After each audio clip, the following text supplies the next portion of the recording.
Hi everyone, and happy Valentine's Day to all of you. I hope you're having a good one, whether it's been a matter of you've gone and had a lovely meal, lovely date with your significant other, or whether it be a matter of you're miserable, fed up, single, and trying to avoid everyone's soppy posts.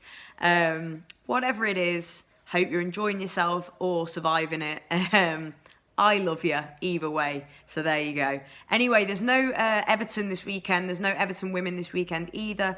I'll be travelling down to Bristol with the team though on Sunday, as it will be Bristol Women versus Everton Women on Monday night in the FA Cup. So really looking forward to that one. I was away with the girls this week as well. Wednesday night we played Spurs Women away from home, and it was a really frustrating one. We had been leading the game 2-0. Due to goals, thanks to goals, rather, I should say, from Chloe Kelly, who's on fire. I think that was her 9th goal of the season. And Anessa Kagman as well, who scored a brilliant goal for the Blues. So to end up drawing that game 2-2 was bitterly disappointing. Felt like a loss, to be honest, and felt like a long journey home. Well, it was a long journey home. Felt a lot longer.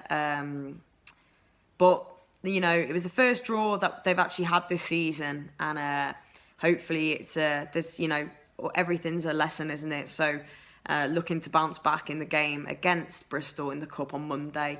On Everton Women as well, obviously devastated that the Merseyside derby was cancelled. The women's derby was due to be played at Goodison last Sunday.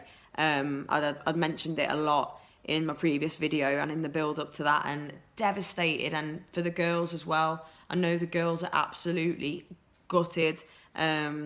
You know, they were so excited at the opportunity to play at such a incredible ground in front of, like, you know, incredible fans as well. So I know that they're all really upset about that. But hopefully a new rescheduled game can be sorted sooner rather than later at Goodison. And, you know, the other positive is that just how many tickets were sold. You know, the club had to open all the stands in the end in Goodison, and they were just selling out. So incredible support from the Blues, as expected, nothing but the best. And, you know, I'm just made up to see how much our fans are backing the girls, because they thoroughly deserve it.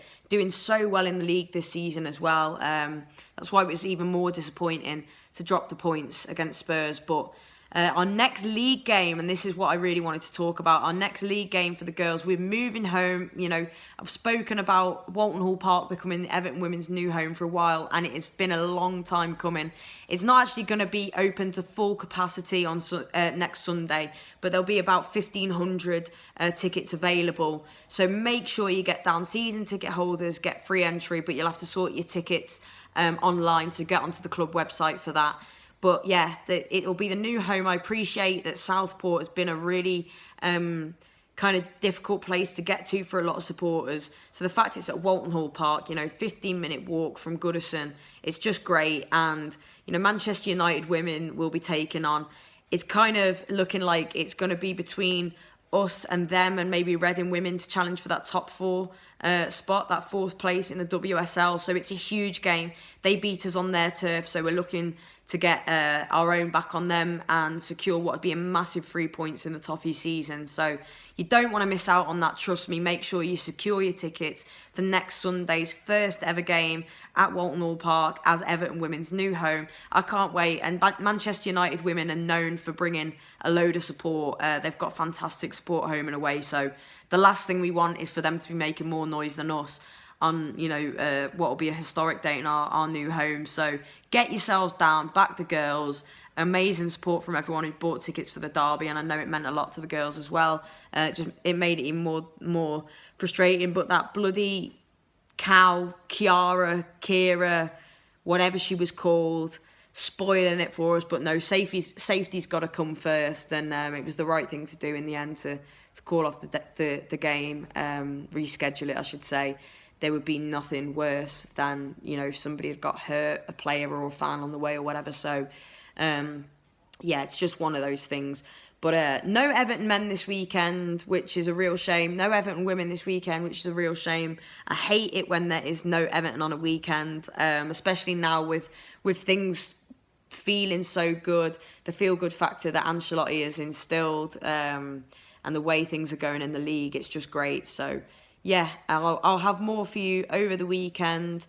It's just been announced as well that Manchester City can't play in Europe for the next 2 years due to financial fair play breaches, and they're also receiving a hefty fine as well. So I'm not entirely sure what that means for the Premier League and the Champions League at the moment, whether that means top 5 would be Champions League. I am not entirely sure, but what incentive that is if that's the case. So yeah, keep your eye out for all news on that, and I will speak to you guys soon.